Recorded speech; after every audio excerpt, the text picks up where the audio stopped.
How to restore Snapchat streaks by using the Snapchat support. So go ahead and open your Snapchat application. Click on your Bitmoji icon in the upper left corner to open your profile page. Now, once you're in here, click on the gear icon or the settings icon. It is on the upper right corner of the screen.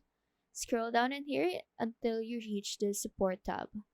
Now, under the support tab, you can tap on I need help.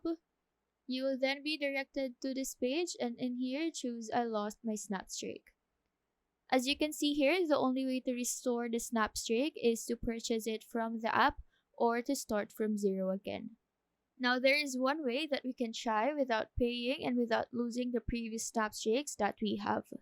So go back to the settings page, click on the shake to report under the feedback tab. Make sure that the toggle for this is on and now shake your device. This window will then appear and click on report a bug.